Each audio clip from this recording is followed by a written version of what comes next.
ವೀಕ್ಷಕರೇ ನಮಸ್ಕಾರ. ಈ ಕಥೆಯನ್ನು ಸಂಪೂರ್ಣವಾಗಿ ಕೇಳಿ ತುಂಬ ಇಂಟ್ರೆಸ್ಟಿಂಗ್ ಆಗಿದೆ. ಅಮೆರಿಕಾದ ರಾಬರ್ಟ್ ಡುಬೋಸ್ ಎನ್ನುವಂತಹ ವ್ಯಕ್ತಿ ಅತ್ಯಾಚಾರ ಪ್ರಕರಣವೊಂದರಲ್ಲಿ 37 ವರ್ಷ ಶಿಕ್ಷೆಯನ್ನು ಅನುಭವಿಸಿದ್ದಾನೆ. ಆದರೆ 37 ವರ್ಷ ಶಿಕ್ಷೆಯನ್ನು ಅನುಭವಿಸಿದ ಮೇಲೆ ಆತ ನಿರಪರಾಧಿ ಅಂತ ತಿಳಿದು ಬರುತ್ತೆ. ಹಾಗಾಗಿ ಅವನಿಗೆ ಪರಿಹಾರವಾಗಿ ಅಮೆರಿಕ ಸುಮಾರು 123 ಕೋಟಿ ಪರಿಹಾರವನ್ನು ನೀಡಿದೆ. ಈ ಪರಿಹಾರ ಕೇವಲ ಪರಿಹಾರವಷ್ಟೇ. ಇದು ಆತನ 37 ವರ್ಷದ ಜೀವನವನ್ನ ಅನುಭವಿಸಿದಂತಹ ನರಕ ಯಾತನೆಯನ್ನ, ಆತನ ಯೌವನವನ್ನ ಮತ್ತು ಸಂಬಂಧಿಕರಿಂದ ಇಷ್ಟು ವರ್ಷ ದೂರಾಗಿದ್ದು ತನ್ನವರ ಪ್ರೀತಿಯಿಂದ ವಂಚಿತವಾಗಿರುವ ಅಮೂಲ್ಯವಾದ ಸಮಯವನ್ನ ಯಾರೂ ಕೂಡ ಮರಳಿ ನೀಡಲು ಸಾಧ್ಯ ಇಲ್ಲ. ಯಾರು ಈ ಅಮಾಯಕ ರಾಬರ್ಟ್ ಡುಬೋಸ್? ಯಾಕೆ ಈತನಿಗೆ 37 ವರ್ಷ ಶಿಕ್ಷೆ ಆಯಿತು? ಈತ ಬಂಧನಕ್ಕೆ ಒಳಗಾದಾಗ ಈತನ ವಯಸ್ಸೆಷ್ಟು? ಕೊನೆಗೆ ಈತ ನಿರಪರಾಧಿ ಅಂತ ಹೇಗೆ ಸಾಬೀತಾಯಿತು? ಈತನಿಗೆ ಸುಮಾರು 123 ಕೋಟಿ ಹೇಗೆ ಸಿಕ್ತು?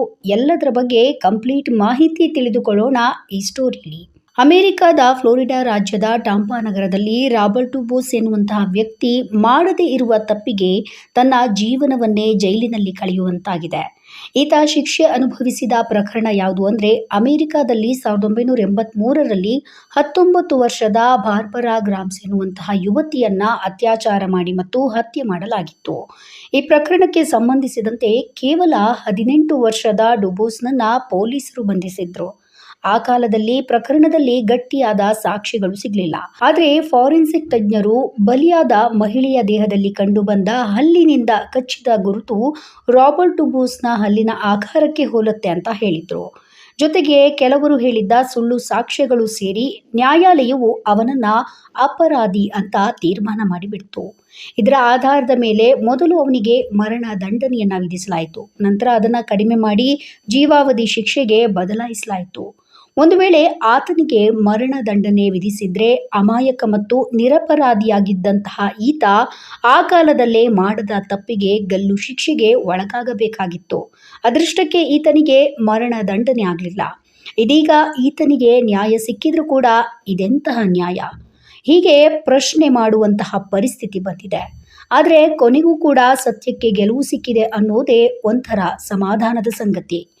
ಈತ ಯಾರನ್ನು ಕೂಡ ಅತ್ಯಾಚಾರ ಮಾಡಿ ಕೊಲೆ ಮಾಡಿಲ್ಲ ಅನ್ನೋ ಸತ್ಯ ಬಯಲಾಗಿದ್ದು ಮಾತ್ರ ಈತನಿಗೆ ಮತ್ತು ಈತನ ಮನೆಯವರಿಗೆ ನೋವಿನಲ್ಲೂ ನೆಮ್ಮದಿಯನ್ನ ನೀಡಿದೆ.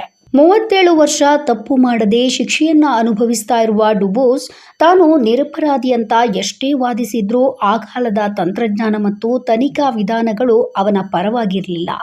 ನ್ಯಾಯಾಂಗದ ತಪ್ಪು ನಿರ್ಧಾರದಿಂದ ಅವನು ಜೈಲಿನ ಗೋಡೆಗಳ ಒಳಗೆ 37 ವರ್ಷ ನರಕವನ್ನ ನೋಡಬೇಕಾಯಿತು. ಬದುಕಿನ ಅತ್ಯಂತ ಅಮೂಲ್ಯ ಸಮಯ, ಕುಟುಂಬದ ಜೊತೆಗಿನ ಸಂಬಂಧ, ಸಮಾಜದ ಅವಕಾಶ ಎಲ್ಲವನ್ನ ಕೂಡ ಈತ ಕಳೆದುಕೊಳ್ಬೇಕಾಯಿತು.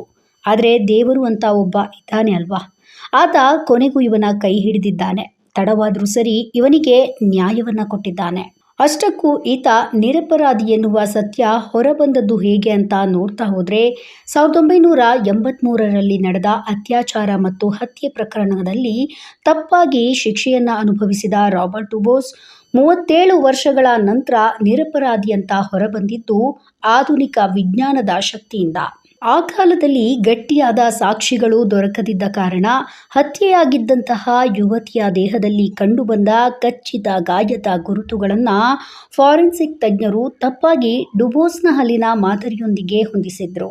ಜೊತೆಗೆ ಕೆಲವರು ಸುಳ್ಳು ಸಾಕ್ಷ್ಯ ಹೇಳಿಕೆ ಕೂಡ ಸೇರಿ ನ್ಯಾಯಾಲಯ ಅವನಿಗೆ ಮರಣ ದಂಡನೆಯನ್ನ ವಿಧಿಸಿತು. ಬಳಿಕ ಶಿಕ್ಷೆಯನ್ನ ಜೀವಾವಧಿಗೆ ತಗ್ಗಿಸಲಾಯಿತು. ಆದರೆ 2018ರಲ್ಲಿ ಈ ಪ್ರಕರಣವನ್ನ ಮರುಪರಿಶೀಲನೆಗೆ ತೆಗೆದುಕೊಂಡಾಗ ಈತನು ನಿರಪರಾಧಿ ಎನ್ನುವಂತಹ ಸತ್ಯ ನಿಧಾನವಾಗಿ ಬೆಳಕಿಗೆ ಬಂತು. ಇನ್ನೋಸೆನ್ಸ್ ಪ್ರಾಜೆಕ್ಟ್ ಎನ್ನುವಂತಹ ಸಂಸ್ಥೆ ಡುಬೋಸ್ನ ಪರ ಹೋರಾಟವನ್ನು ಆರಂಭಿಸಿ ಹಳೆಯ ಸಾಕ್ಷ್ಯಗಳನ್ನು ಮತ್ತೆ ಪರಿಶೀಲಿಸಲು ಒತ್ತಾಯಿಸಿತು. ಮೊದಲಿಗೆ ನಾಶವಾಗಿದೆ ಎಂದು ಭಾವಿಸಿದ್ದಂತಹ ಸಾಕ್ಷ್ಯಗಳನ್ನು ಮತ್ತೆ ಲ್ಯಾಬೊರೇಟರಿಯಿಂದ ಪತ್ತೆ ಹಚ್ಚಿ ಅದನ್ನು ಇಂದಿನ ಆಧುನಿಕ DNA ಪರೀಕ್ಷೆಗೆ ಒಳಪಡಿಸಲಾಯಿತು. ಈ ಫಲಿತಾಂಶಗಳು ಪ್ರಕರಣದ ಸತ್ಯವನ್ನು ಬಯಲು ಮಾಡಿದ್ವು. ಅಪರಾಧ ಸ್ಥಳದಲ್ಲಿ ಪತ್ತೆಯಾದ DNAನಲ್ಲಿ ಡುಬೋಸ್ನ DNAನ ಯಾವುದೇ ಅಂಶ ಇರಲಿಲ್ಲ. ಬದಲಾಗಿ ಇನ್ನೊಬ್ಬರ ಜೀವಸಾಕ್ಷ್ಯ ಅಲ್ಲಿ ಅಡಗಿತ್ತು. ಇದು ಡುಬೋಸ್ಗೆ ನೇರವಾಗಿ ಸಂಬಂಧವಿಲ್ಲ ಎನ್ನುವುದನ್ನು ತೋರಿಸಿತ್ತು. ಇದುವೇ ಈ ಪ್ರಕರಣದ ನಿರ್ಣಾಯಕ ಸಾಕ್ಷಿಯಾಗಿತ್ತು. ಸತ್ಯ ಬಯಲಾದಾಗ ಇಡೀ ಜಗತ್ತೇ ನಿಬ್ಬೆರಗಾಗಿತ್ತು. ಅಮಾಯಕ ಡುಬೋಸ್ನ ಪರವಾಗಿ ದೊಡ್ಡ ಅಲಿಗೆ ಎದ್ದಿತ್ತು. DNA ಪರೀಕ್ಷೆಯ ಈ ಸ್ಪಷ್ಟತೆ ಪ್ರಕರಣವನ್ನ ತಲೆಕೆಳಗಾಗುವಂತೆ ಮಾಡಿತ್ತು. ನ್ಯಾಯಾಲಯದಲ್ಲಿ ತಜ್ಞರು ಆ ಕಾಲದಲ್ಲಿಯೇ ಹತ್ಯೆಯಾದ ಯುವತಿಯ ದೇಹದಲ್ಲಿ ಇದ್ದಂತಹ ಕಚ್ಚಿದ ಗುರುತು ಸಾಕ್ಷ್ಯಕ್ಕೆ ಅರ್ಹವಲ್ಲ ಎನ್ನುವುದನ್ನು ಒಪ್ಪಿಕೊಂಡ್ರು. ಒಟ್ಟಾರೆಯಾಗಿ ತನಿಖಾ ತಂಡದ ತಪ್ಪು ನಿರ್ವಹಣೆ ಮತ್ತು ಸಾಕ್ಷ್ಯದಾರರ ತಪ್ಪು ಹೇಳಿಕೆಗಳ ಕಾರಣದಿಂದಾಗಿ ನಿರಪರಾಧಿ ವ್ಯಕ್ತಿಯ ಬದುಕು ಹತ್ರತ್ರ ದಶಕಗಳ ಕಾಲ ಜೈಲಿನ ಗೋಡೆಗಳ ಹಿಂದೆ ಹಾಳಾದದ್ದು ದೃಢವಾಗಿತ್ತು. ಅಂತಿಮವಾಗಿ 2020 ಆಗಸ್ಟ್ನಲ್ಲಿ ಡುಬೋಸ್ ಬಿಡುಗಡೆಯಾದರು. ಸೆಪ್ಟೆಂಬರ್ನಲ್ಲಿ ನ್ಯಾಯಾಲಯ ಅವನನ್ನ ಸಂಪೂರ್ಣ ನಿರಪರಾಧಿ ಅಂತ ಘೋಷಣೆ ಮಾಡಿತು. ಈ ಪ್ರಕರಣವು ನ್ಯಾಯಾಂಗದ ಒಂದು ಸಣ್ಣ ತಪ್ಪು ಎಷ್ಟು ಗಂಭೀರ ಪರಿಣಾಮವನ್ನ ಬೀರಬಹುದು ಅನ್ನುವುದಕ್ಕೆ ಜೀವಂತ ಉದಾಹರಣೆಯಾಗಿದೆ. 37 ವರ್ಷಗಳ ಕಾಲ ತನ್ನ ಜೀವನವನ್ನ ಕಳೆದುಕೊಂಡ ಡುಬೋಸ್ ಕೊನೆಗೆ ವಿಜ್ಞಾನ ಆಧಾರಿತ ಸಾಕ್ಷ್ಯಗಳ ನೆರವಿನಿಂದಲೇ ನಿರಪರಾಧಿ ಅಂತ ಹೊರಬಂದ. ಅಮೆರಿಕ ಮಾತ್ರವಲ್ಲ, ಇಡೀ ಜಗತ್ತಿಗೆ ಇದು ಎಚ್ಚರಿಕೆಯ ಸಂದೇಶ. ನ್ಯಾಯಾಲಯವು ಕೇವಲ ಸಾಕ್ಷ್ಯದಾರರ ಮಾತುಗಳ ಮೇಲೆ ಅಲ್ಲ, ನಿಖರ ವಿಜ್ಞಾನಾಧಾರಿತ ಸಾಕ್ಷ್ಯಗಳ ಮೇಲೂ ಕೂಡ ನಿಲ್ಲಬೇಕು ಎನ್ನುವುದಕ್ಕೆ ಇದುವೇ ಜಗತ್ತಿಗೆ ಉದಾಹರಣೆಯಾಗಿದೆ. ಇಷ್ಟೆಲ್ಲ ಆದಮೇಲೆ 37 ವರ್ಷಗಳ ತಪ್ಪು ಶಿಕ್ಷೆಯ ನಂತರ ನಿರಪರಾಧಿ ಅಂತ ಹೊರಬಂದ ರಾಬರ್ಟ್ ಡುಬೋಸ್ ನ್ಯಾಯಕ್ಕಾಗಿ ಹೋರಾಟವನ್ನು ಶುರು ಮಾಡಿದ್ದ. ನಿರಪರಾಧಿಯಾಗಿದ್ರೂ ಕೂಡ ಅವನ ಶಿಕ್ಷೆಗೆ ಕಾರಣವಾಗಿದ್ದ ಪೊಲೀಸರು, ಫಾರೆನ್ಸಿಕ್ ತಜ್ಞರು ಹಾಗೆ ಸ್ಥಳೀಯ ಆಡಳಿತದ ವಿರುದ್ಧ ಅವನು ಹಾನಿ ಪರಿಹಾರಕ್ಕಾಗಿ ಮೊಕದ್ದಮೆಯನ್ನ ಹಾಕಿದ್ದ. ಈ ಹಿನ್ನೆಲೆಯಲ್ಲಿ 2024ರಲ್ಲಿ ಟಾಂಪಾ ನಗರದ ಕೌನ್ಸಿಲ್ 14 ಮಿಲಿಯನ್ ಅಮೆರಿಕನ್ ಡಾಲರ್ ಅಂದರೆ ಸುಮಾರು 123 ಕೋಟಿ ರೂಪಾಯಿ ಪರಿಹಾರ ನೀಡಲು ಒಪ್ಪಿದ್ರು. ಈ ಹಣವನ್ನ ನೇರವಾಗಿ ಡುಬೋಸ್ ಅವರ ಖಾತೆಗೆ ಪರಿಹಾರ ರೂಪದಲ್ಲಿ ವರ್ಗಾಯಿಸಲಾಯಿತು.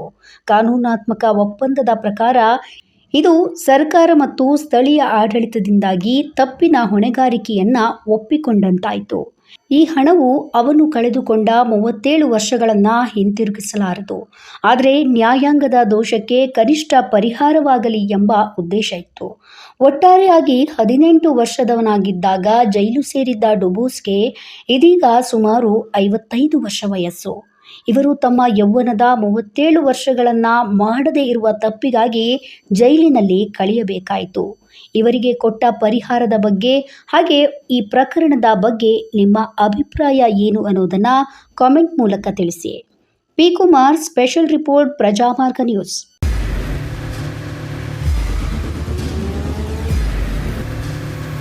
ಪ್ರಜಾಮಾರ್ಗ ನ್ಯೂಸ್, ಇದು ಜನಸಾಮಾನ್ಯರ ಧ್ವನಿ. ನಮಸ್ಕಾರ. ನೀವು ನೋಡ್ತಾ ಇದ್ದೀರಾ ಪ್ರಜಾಮಾರ್ಗ ನ್ಯೂಸ್. ರಾಷ್ಟ್ರದ, ರಾಜ್ಯದ, ರಾಜಕೀಯದ ಬಗ್ಗೆ ಹೆಚ್ಚಿನ ಸಿನಿಮಾ ಅಪ್ಡೇಟ್ಗಳಿಗಾಗಿ ಫಸ್ಟ್ ಲೈಕ್ ಮಾಡಿ, ಸಬ್ಸ್ಕ್ರೈಬ್ ಆಗಿ, ಹಾಗೆ ಫಾಲೋ ಕೂಡ ಮಾಡಬೇಕು.